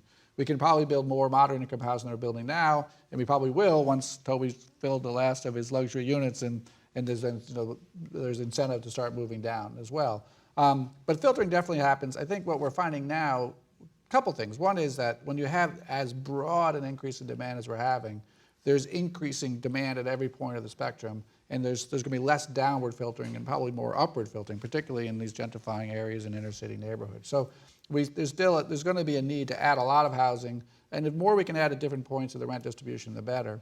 The other factor is that, again, I mentioned this earlier, but if you're in that lower rent spectrum, the amount of rent you're getting is not enough to keep investing in that housing and keep it in the stock. So as much, what we found was there was the rate of filtering downward was just offset by the rate at which those lowest cost units were leaving the stock. And so if we could preserve some of that existing housing and have it from not falling out, then we'll find that the filtering effect would have more of an impact. Part of preserving that existing housing, and this is a very small minority of the housing market, but part of it is keeping it affordable as opposed to redeveloping it and upgrading it into nicer housing. And I know that Chicago in particular has dealt with this. SROs, historic buildings that were SROs that are being redeveloped as kind of chic vintage micro units. Paul, are you very worried about losing affordable housing, not just because it drops out of the end of the market and needs to be demolished, it's deteriorated so badly, but also because in some communities there's this kind of weird phenomenon where that housing gets upgraded? Yeah, and there's a lot of that happening. Probably more than filtering. There is housing that was once at least working class getting sort of gentrified. For our business in affordable housing, the great challenge is getting financing, sometimes from 5 or 6 different sources over 3 years, and building the damn thing and then renting it up. Renting it up is rarely the problem. The other longer-term problem is that over the next 40 years, you need to rebuild this thing. You got to get a new roof, a new boiler, new windows. So you're really rebuilding it with regulated rents on the other side. So you have people who are occupying this property, they can't afford to pay higher rents as you sort of face, and if you have an energy crisis and your energy costs go up, that's yet another problem. So in Chicago, it's certainly, we have affordable housing that was built in the 70s in Lincoln Park, and the property is worth 4 or 5 times what it cost to build back then, and certainly the developer that has equity partners has a fiduciary responsibility to go where the gold is, and and then that's what happens. And it's less so in some working class communities, but it's a certainly ongoing challenge. I think what we should do is pass a law that only nonprofits can build affordable housing. Everybody raise their hand. This has been thoroughly depressing up to this point, so let's talk some more about solutions, and maybe even solutions that are hypothetically unbound by the political reality that we live in. One of the ones that we often talk about is inclusionary zoning. And Toby, this isn't a theoretical idea to you. You're operating in markets that are requiring you to do that. Yes. Does it make financial sense to you? Are cities asking more of you than is feasible to actually do when you're working out the economics of a project? Like, how does inclusionary zoning actually sort of work for you and fit into what you guys are doing when you're trying to make a project pencil out? Sure. Here's the part where all my market rate buddies get mad at me, but all of you like me, right? So I'm balancing. My personal opinion, and hopefully by extension that of my company, is that we are more than happy to provide inclusionary zoning in our projects. It's ethically fulfilling. It's not the end of the world. Montgomery County is an example, which is a large county here with tremendous affluence, requires 12.5% of all new apartment units be affordable housing, and then of course there are variants depending on the county that you go to. In exchange, each county, in their own ways, offers offsets. So for example, maybe I got extra density or tax breaks or whatever the case may be. But to me, it's just part of the ingredient of building a building. It's part of what you do, and it's the right thing to do. I am really torn because when I heard Ellen say, and I've heard my father Tom say the same thing, that all existing affordable housing is existing that we need. For example, in Baltimore City, there are 40,000 vacant townhomes. The part where I'm torn is most of those are in really bad neighborhoods. And even if we fixed them and maybe made them okay, it's still a concentration of poverty. Where the blessing comes in on the inclusionary side is it's just that word is great, inclusionary. It allows people of different income strata to be to live in Montgomery County, which, oh, by the way, is where they work. So why should a mailman have to drive an hour and a half, or a policeman, or a teacher? Why is that appropriate or acceptable? So I'm actually all for it. Do you have a sense of what the best reasonable number is? I mean, you mentioned 12.5 in Montgomery County. In Washington, I think it's usually 10%. Bill de Blasio, New York, is talking about 30%. Obviously, every building is different, whether we're talking about a 100-unit building or, you know, a giant tower in New York. But there must be a point at which, you know, we can't ask for more than what a developer can allow before their project isn't profitable anymore. Well, in theory, as long as the offset is equal to that you're gaining. In other words, you can't impact someone's pro forma so much that the very investment becomes infeasible. So that becomes the tail wagging the dog. It's unintentional, perhaps, but you don't want to kill the whole project in an effort to get affordable units within that project. So I think the balance is, there's probably no right answer. Maybe in New York City, getting 3 extra units of density would pay for the whole damn thing. In Montgomery County, 12.5 seems to be this magical number that who knows who made up. But as long as the subsidy evens out so that there's no net impact to the pro forma, or if there is an impact, it's de minimis enough that you can say, hey, it's no different than perhaps paying an off-site fee. I should also point out I'm not a big fan of paying off-site fees for inclusionary zoning because I don't get that. It's, hey, can I pay my way out of this problem? And the answer is most developers can, right? Because they're using 75% of the bank's money, 80% of the bank's money. I don't even remotely understand how that's appropriate to pay for an offsite. It just doesn't make sense to me. So first, I want to make sure that Toby knows I agree with him, not his father. That I believe the inclusionary piece is really important, and the ability for people of all incomes to live together in the same place is really important for a huge number of reasons. I do think it's important, particularly as we sit here in Washington, where I was reflecting the other day how nice it is that we have wide streets and low buildings because the sun comes in and everything, that if we took the height limit off, there could probably be a huge jump up in the percentage that could continue to pencil out in a building. If Toby can build to, 40 stories instead of 10, can put in a lot more affordable units. I'm not necessarily recommending that, but I am saying that it's important, it really is important to understand the interactions of all of this.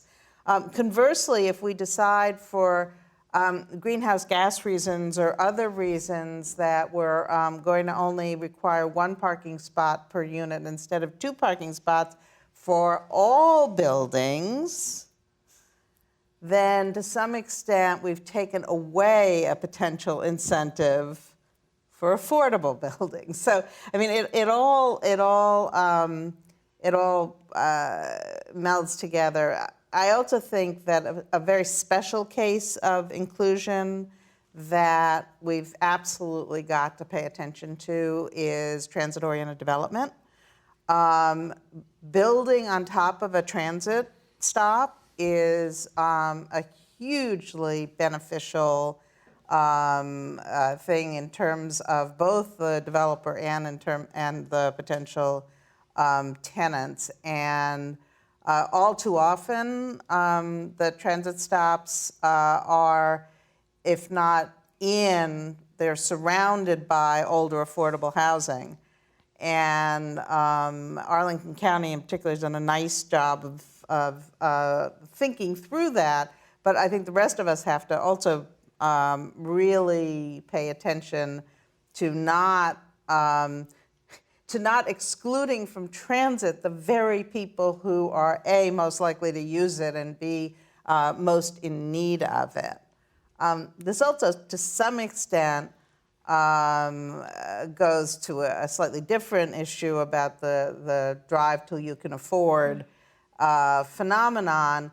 To the extent we put transit in, whether it's, and it doesn't have to be, heavy rail, it can be light rail, it can be restricted buses, there are a whole bunch of opportunities, but to the extent that we make it easier for people to actually get to where they work, you open up more opportunities for housing affordability. Mm-hmm. Let me just to speak a little bit in defense of payments in lieu of units in a building. I was just going to do that, but you go ahead. Okay. Now, I'm all for inclusion, and I think that having affordable housing in good neighborhoods, whether they're working class or high opportunity, however we define that, I mean, it's important. I still think there's a reason why having those units included and make sure we have more income mixing. As a society, we're getting to be more income segregated all the time, and I think that has costs. On the other hand, there is this question of how we have a huge need for affordable housing. And if we can get more affordable housing by not having them be in a 40-story luxury tower, then maybe that's a trade-off that's worth doing. In Boston, where we have a program like that, I was just reading about a development in Chinatown where the payments came from a development around the corner in a luxury apartment building, and they used that money to build a 75-unit senior citizen complex. So sometimes you might have a need for different kind of housing, family housing, senior housing. And as long as it's done, I think, thoughtfully with an idea of saying we're not using this to build more housing in really poor neighborhoods and continuing this economic segregation, having that fund that a city can have to meet different needs in different places can be valuable. And we don't have to have, in places like Cambridge, I think that they make sure that those inclusionary units are indistinguishable from every other unit. So now you're going to have, somebody winning the lottery to get in a great, beautiful apartment with granite countertops and all that, when maybe you could have two families who are stably housed, even in the same neighborhood, but not with that same degree of luxury. So I think there's reasons why there's trade-offs that we should be aware of those. What I would add to that is an element of, the word inclusion, is a word that I think connotes acceptability and all of that. And I think everybody here has read the articles about the poor door in New York. These apartment buildings where the poor people had to go in one lobby and they could not go in the other, higher end lobby. In that kind of situation, there are issues for children and families of self-esteem, of non-inclusion, and we need to be careful about what we think of our concepts that are, liberal and progressive, because, I agree. I think we can probably maximize the use of the dollars that are spent on especially high-end buildings. There was an article in the New York Times last year, building going up, I think, on 47th on the west side, right near the High Liner, okay? And two-bedroom apartments, about 110-unit building, two-bedroom apartments, $6,000 a month. The affordable apartment was $700 a month. There may have been 10 or 12 of those, but I thought about spending that dough somewhere else. That was probably $400,000 a unit that was being put in there, and probably the NOI would justify that. But the point is, hell of a lot more affordable units can be built somewhere else, and perhaps with people who felt more included among their peers and neighbors. Yeah, I think these trade-offs are part of what makes this conversation so incredibly difficult, particularly when we're having it in a context of constrained resources, is that, it's not just should we spend this money housing 5 families over here or housing, 2 families in an inclusionary building. It's also, should we spend this pot of money providing counseling to families to find high opportunity areas with their housing vouchers, or should we take that money to provide an extra voucher to 2 more families? I mean, I think policymakers have an incredibly difficult job with the amount of money that we do have, because everything that you want to do comes with trade-offs that I think are incredibly difficult. One other sort of set of policy options that I want to talk a little bit about before we bring people who have questions into the conversation is that, we've been focusing a lot on affordability for people at the bottom of the income spectrum. But one of the things that the report points to is that there are affordability problems for people who would be considered middle class, even people who would be considered a little bit higher than middle class.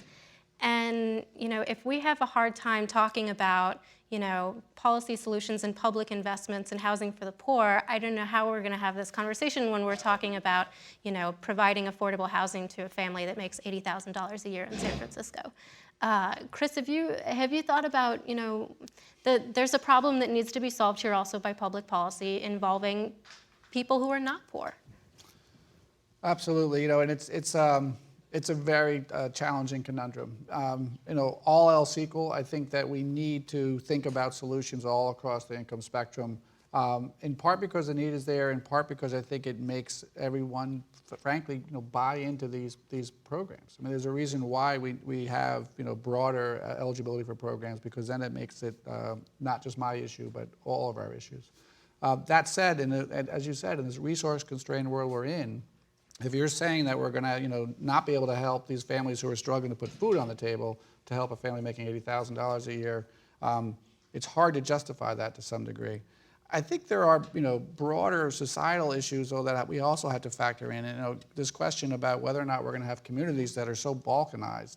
The poorest households and the upper income households. I mean, places like New York and Boston are wrestling with this and say we don't want to hollow out the middle class, because it does affect both the nature of our communities and the health of our communities. So, I think when you put that all together, I think there is a justification for trying to help people along the spectrum. And it should be that those subsidies are more shallow. If you're helping somebody making $80,000 a year, it's not going to be as deep a subsidy. So I think we have to start by saying, how do we expand the resources we're devoting to this problem? And with that, it becomes easier to say, let's help a broader set of folks. So, I mean, I do think this is the place where we get to talk about homeownership too, because it may be that the subsidy that the $80,000 person needs is some really solid financial counseling and some help in saving and some assistance in improving your credit score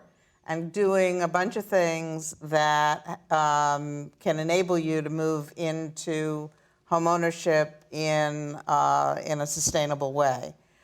One of the problems that you get when rents in places that have jobs are trending so incredibly high is it gets harder and harder to save for a down payment, and so you sort of stop up the whole system and push the rents higher for everybody, and that's a serious problem. But I do think we ought to remember that $80,000 is 130% of area median income of the median income on the national level, and that at that level people are potential homeowners, and the question.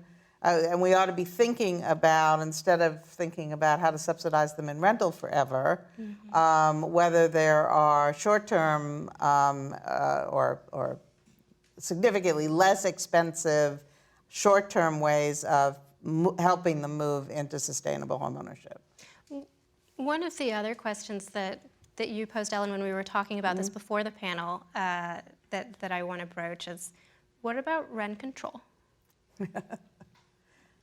Gosh, that came back to haunt me. There's no one to blame but yourself. Did you float that as a question I should direct at someone else? I mean, I think it would be fascinating to hear both Toby and Paul on the subject. Way to deflect that question. I mean, we were having a conversation at another one of these sessions that Chris and I were both at last week, and you know,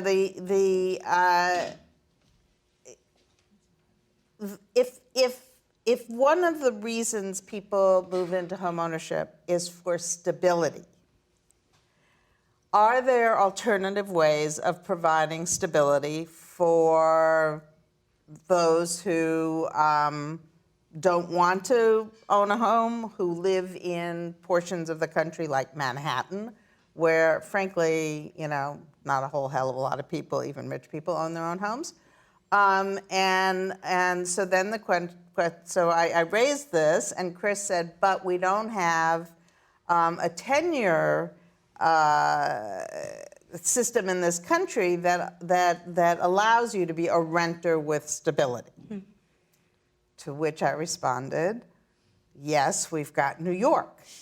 And it's to some extent rent control, but it's also things like Mitchell-Lama and other kinds of structures where you have rent and you have stability. And so I think that there may be a place for it. The problem is, in fact, I think there is a place for it. I think the problem is how you balance that off with making sure that making sure that there's enough money in the system so that the properties are kept up, and so it's of interest to the landlord to continue to own and maintain the building without doing what is frequently done in the District of Columbia, which is to sort of figure out all kinds of ways to get around the laws that we do have. So I'm, you know, if we can figure out some way to get stability into rent as a tenure, and if rent control is part of that, I think there are certainly places in the country where it's worth doing. Everyone tweet that Ellen said that. Put her on the record. So I'm going to ask just one more thing, but while I do that, please think about if you have questions. We have 2 microphones that you can come up to. If people are watching online, we would love to take questions on Twitter also with our hashtag rental housing. But anyway, while you all think of all of your questions, the last thing I wanted to ask was a political question. And you know, that's that we're having these intense conversations at the local level about affordable housing, about rental housing. You know, this feels like a huge issue in Washington. San Francisco just had an election where half of the topics that were on ballot measures that people were voting on had somehow to do with housing, rental housing. You know, what's happening with inclusionary zoning in New York. I mean, this is such an incredibly important and deeply felt topic to people at the local level, which is to say that while we're having those conversations at the national level in the presidential election that we're having, people are not talking about the things that we're talking about right here. And I don't know why that is. Chris, do you know why that is? You know, it's a bit of a puzzle to me as well. I think it's a couple things. One is, I think for a long time there's been a sense that it's been a problem of the lowest income segment of society, which is the most politically disenfranchised. And so I think part of it is that this recognition that it isn't just a problem for the poorest of the poor, but it's more of a problem for the middle class as well. But then the question is do you recognize it as an issue that the government should address? And it may well be that that turns our attention back to state and local issues because that's where we see it happening. And in truth, it is where there's a lot of the you know, what we were talking about earlier with Toby in terms of the development process, land use regulation. So in many respects, it is a local issue as well. So I think it's partly, you know, who's it affecting, how enfranchised they are, and then it's a question of where do we see the levels of power. I do think that there's also a problem, and this is something that the housing community has to address, is that there's a lack of distrust in terms of how effective our housing programs are. Paul mentioned that Section 8 had a certain image in the public eye, and I think there's ways in which we see housing programs as handouts and not hand-ups, and I think that we have to be open to the ways in which we should reform the tools we have to be able to make them more effective and address some of those concerns as well. So I think it's all those factors. Paul, what would you like to hear them talking about in this campaign that we're having? Well, I think for the last 16 years since 9/11, America has been engulfed in a state of a defensive mentality. We are threatened. And I think that when you're threatened, it becomes very personal, and a lot of things have lower priority. Certainly, this is very different from what the Kerner Commission recommended 48, almost half a century ago, having two societies separate and unequal, one black, one white, and drifting apart. Now we have two societies separate and unequal, but they're rich and poorer. And so I think we're experiencing the same thing. It's just economic now. Fact of the matter is, that, for example, how wars are fought. So during the First and Second World War, we had armies on both sides. We captured cities. We took land. In Vietnam, we had guerrilla warfare. There were huge armies that came together, firefights, and then we counted bodies afterwards. Whoever had the most bodies won. 2 days later, there was nobody in the battlefield. Now we have a war. Well, maybe you have 10 or 15,000 ISIS, militia in the field in Iraq and in Syria. But even if we destroyed them, the actual battle line, the front, is in every American and European city. We're all in the front lines now. And that, I think, is in our minds and something that we have to deal with. Certainly Congress is in all of that. So we, for I think 16 years, have been distracted from our cities, from our people, from our future prosperity, and how we can take this enormous wealth that we still have in this country and direct it towards making people's lives better. Did that answer your question? Well, it made me think too that the issues that we've been talking about, I think, are very clearly connected to some of the themes of the election, not ISIS and defense, but social mobility, inequality, in ways that either the candidates are not sort of publicly connecting or talking about. But we should be talking about the fact that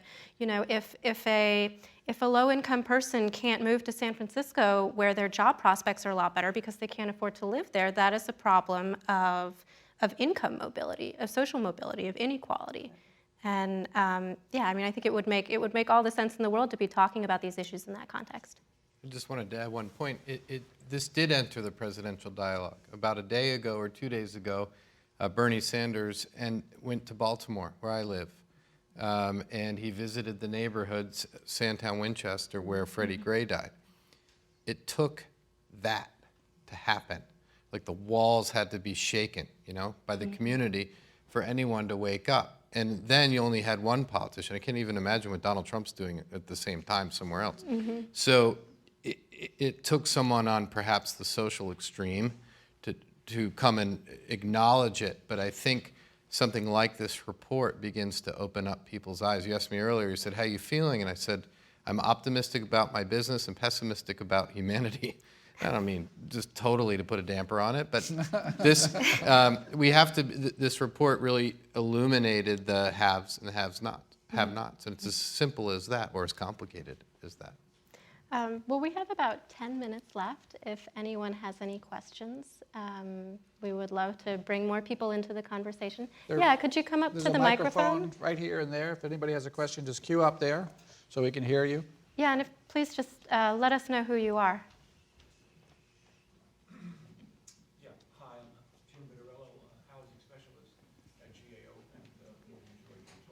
Is the microphone on? Yeah, is it on? It's just meant for someone my size and not you. I'm not a techie, so someone else should come here and maybe help me do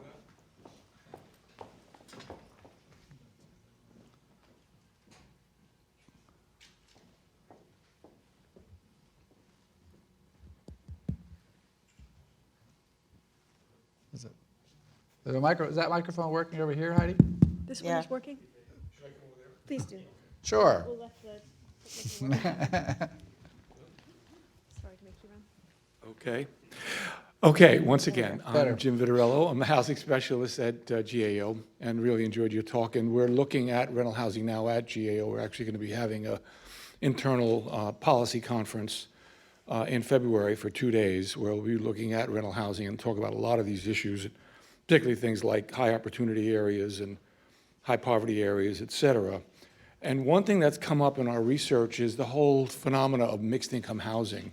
Particularly like to ask Toby, but the others can comment on this. I'm not saying it's the panacea, but it seems that there are groups in this country who've been pushing that as a way of making it easier to locate quote unquote affordable housing, let's say in high opportunity neighborhoods, where there's a lot of NIMBYism if it's 100% low income, but probably a lot less so if it's, let's say, 30%, let's say very low income, and maybe another 30% moderate income, and then the rest, market rate, et cetera. So ask Toby particularly, is that something that you think could work, particularly given the right, financing and other kinds of incentives, particularly in the tax credit program? I was struck by the fact that one professor sent me an email saying, Jim, 96% of tax credit units are tax credit eligible units. Only 4% are market rate. Right? And that's for the 4% credits as well as the 9% credits. He said they're very difficult to incentivize developers to build mixed income housing right now because of these sort of perverse incentives. Could you kind of comment on all of that? And like, for example, how could the tax credit program be made to encourage more mixed income housing? Jim, thank you for your question. We do encourage and enjoy building mixed income housing. It's no different than the inclusionary zoning that we were talking about before. Our simple thesis is that those people that are disenfranchised and living in a poor neighborhood are always going to stay, or most likely going to stay in that strata of violence or despair, whatever the case may be, and put in a different environment, lo and behold, children raised in that environment, you used the word, Chris, earlier, health. You have a healthier environment to raise our families. So I very much believe that mixed income housing is appropriate. Ironically, it is more difficult to finance mixed use housing because those people interested in market rate finance are on one side of the table and those on the affordable side are on the other. And when you try to combine the two, there's a lot of dialogue as if each one wouldn't prefer that the other was even involved. So I don't have the solutions other than to say that I'm encouraged. We've been able to do a few of these, and I think it's the right thing to do. Just real quickly too, Jim, I think that the tax credit program, there's proposals on the table to allow for income averaging. So right now you get the tax credit if the units are either below affordable at below 60% or 50% of AMI. So there's a real incentive to have units be affordable at that level. If you say instead, well, what if you average a certain level, and then we can build housing that is affordable for somebody at 80% of AMI as well as 30. I mean, the real challenge of the tax credit program is this: it's a shallow subsidy by itself doesn't make housing affordable for people at 30. So if you allow that income averaging, you get a broader range of households as well as be able to serve people at a lower income level. What I would add to that is that many of our developments are family developments, where people have stayed a long time, 15, 20 years or so. And no family is economically static. People are moving on up the economic structure. People who were making $35,000, $40,000, 10 years before are now making $70,000 or $80,000. And those people, like to stay in our developments. They're an example of the art of the possible for many other families. Now, to a certain extent, regulations almost require that we get them out, but we want them to stay in. In a sense, having housing that has a broad range of rental opportunities is important for that process of economic mobility. But the incentives in almost all these programs are against that.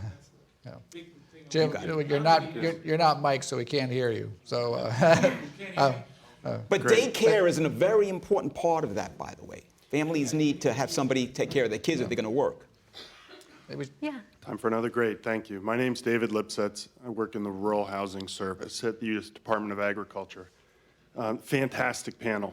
Thank you very much for doing it. Appreciate it. With the nation's largest means-tested homeownership program at USDA, one of the largest rental programs, we look to this report to inform our policymaking in a different geography than maybe what was included in today's conversation or frankly, in the report. What do you know about what informs a rural geography, the housing markets there, demands and incentives to be able to provide affordable housing and rental housing? Jobs.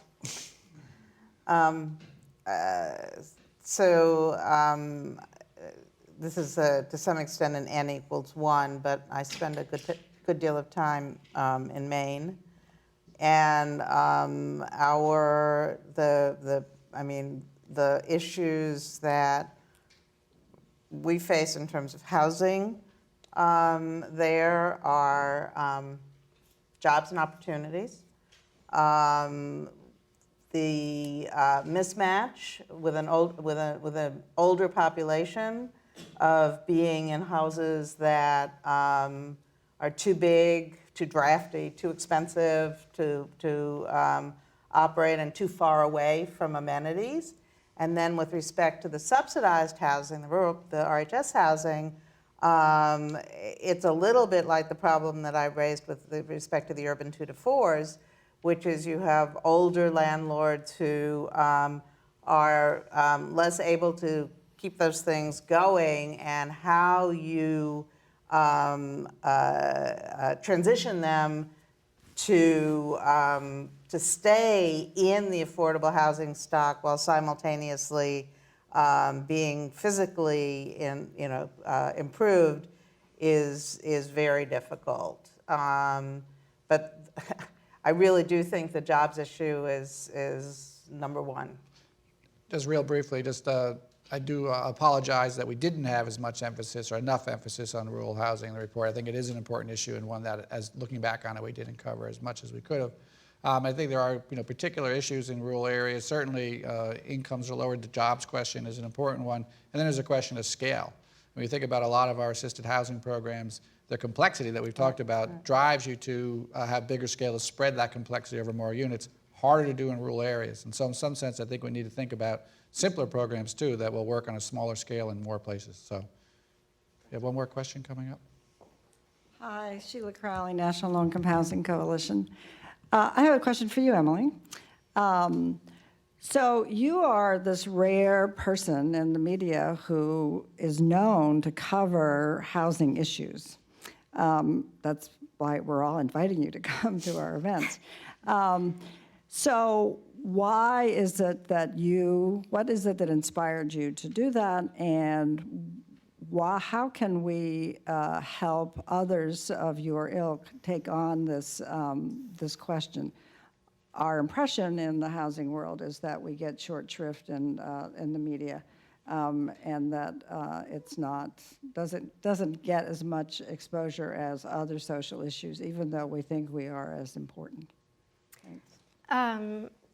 Well, that enables me to say the last word also, since the last question was directed at me and we're almost running out of time. I think that that's a fair criticism of the media, that housing issues sort of get short shrift.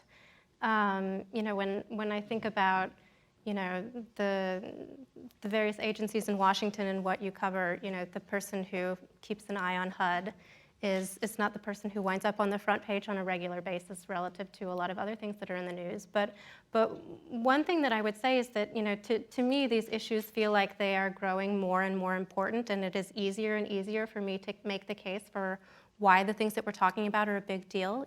Because people all up and down the income spectrum are sort of feeling the pinch of what their rent costs them. It's very easy for me right now to write stories about, how your rent is too damn high, because that's something that resonates with a lot of people. But housing is also, very central to a lot of other issues that are in the news. What happened in Ferguson and Baltimore is partly about housing.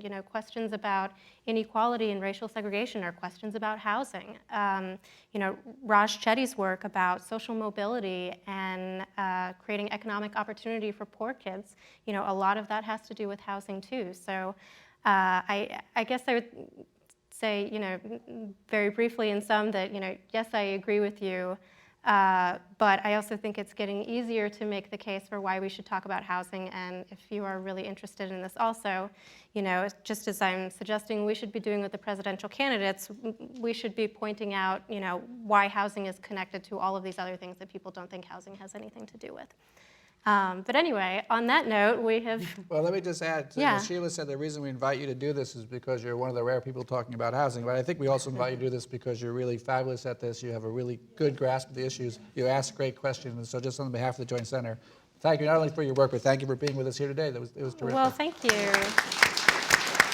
And thank you. Please join me in thanking all of our panelists, and thank you for hosting this great event. All right.